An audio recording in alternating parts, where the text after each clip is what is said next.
आज की इस वीडियो में हम समझने वाले हैं सोलर रेडिएशन क्या होती है, कैसे जनरेट होती है, अर्थ तक कैसे पहुंचती है और इसकी डिफरेंट टाइप क्या होती है। सोलर एनर्जी आज के मॉडर्न वर्ल्ड का सबसे इम्पोर्टेंट रिन्यूएबल सोर्स है। चाहे वो सोलर पैनल्स हो, सोलर हीटर्स हो, एग्रीकल्चर ड्राइंग हो या फिर इंडस्ट्रियल पावर जनरेशन हो। सोलर रेडिएशन का कॉन्सेप्ट समझना बहुत ज़रूरी है बिकॉज इसी से सोलर पावर सिस्टम का बेसिक वर्किंग क्लियर होता है। What is solar radiation? Solar radiation basically sun से आने वाली इलेक्ट्रोमैग्नेटिक एनर्जी होती है। सन अपने कोर में न्यूक्लियर फिजन रिएक्शन के थ्रू हाइड्रोजन को हीलियम में कन्वर्ट करता है, जिससे massive amount of energy release होती है। ये एनर्जी लाइट, हीट और डिफरेंट वेवलेंथ के फॉर्म में स्पेस में ट्रेवल करती है। जब ये इलेक्ट्रोमैग्नेटिक वेव अर्थ के एटमॉस्फेयर तक पहुंचती है, तब हम उन्हें सोलर रेडिएशन कहते हैं।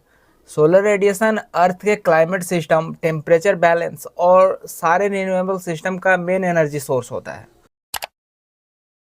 अगर सोलर रेडिएशन ट्रेवल का मैकेनिज्म हम लोग देखें तो सोलर रेडिएशन स्पेस में इलेक्ट्रोमैग्नेटिक वेव के फॉर्म में ट्रेवल करती है। इसके लिए किसी मीडियम की ज़रूरत नहीं होती है, मतलब वैक्यूम में भी ये फ्रीली ट्रेवल कर सकती है।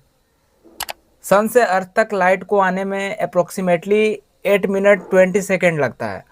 जब सोलर रेडिएशन अर्थ के एटमॉस्फेयर में इंटर होती है तो लाइट का कुछ पोर्शन रिफ्लेक्ट हो जाता है फ्रॉम क्लाउड एंड कुछ पोर्शन स्कैटर हो जाता है ड्यू टू पार्टिकल्स और गैसेज, और रिमेनिंग पोर्शन अर्थ की सरफेस पर एब्जॉर्ब हो जाती है। अर्थ सरफेस पर जो रेडिएशन एब्जॉर्ब होती है, उसी एब्जॉर्ब्ड रेडिएशन के वजह से अर्थ का टेम्परेचर मेंटेन होता है और फोटोसिंथेसिस जैसे नेचुरल प्रोसेस पॉसिबल हो पाता है। Types of solar radiation. Solar radiation different type की होती है, like infrared radiation. Infrared radiation heat energy carry करती है। मैक्सिमम हीटिंग जो होता है वो इसी पार्ट की वजह से होता है। Solar thermal system like solar heater, solar cooker इसी रेडिएशन को एब्जॉर्ब करता है टू कुक द फूड। दूसरा है विजिबल लाइट। लाइट का ये वो पार्ट होता है जिसे हम आंखों से देख सकते हैं। फोटोसिंथेसिस, डे लाइट और ह्यूमन विजन इसी रेंज पर बेस्ड होता है। सोलर पैनल्स भी विजिबल प्लस सम इंफ्रारेड वेवलेंथ को एब्जॉर्ब करता है, जिससे सोलर पैनल ऑपरेट होता है। तीसरा है अल्ट्रावायलेट, जिसको यूवी रेडिएशन भी बोलते हैं।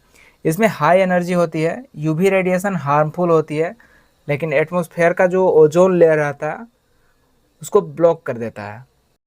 Distribution of solar radiation on earth. Earth पर सोलर रेडिएशन किस तरह से डिस्ट्रीब्यूट होता है उसको समझते हैं। अर्थ पर सब जगह सोलर रेडिएशन इक्वल अमाउंट में नहीं पहुंचती है। इक्वेटर के नियर एरिया को सबसे ज़्यादा रेडिएशन मिलती है because sun rays almost perpendicular fall होती है। जैसे जैसे लेटीट्यूड इंक्रीज होता है, सोलर इंटेंसिटी कम हो जाती है। इसके बाद बात करते हैं हम लोग सोलर रेडिएशन के इम्पोर्टेंस का। सोलर रेडिएशन के बिना लाइफ इम्पॉसिबल होती है। ये हीट प्रोवाइड करती है, क्लाइमेट कंट्रोल करती है, वाटर साइकिल चलाती है और प्लांट्स को एनर्जी देती है by the process of photosynthesis.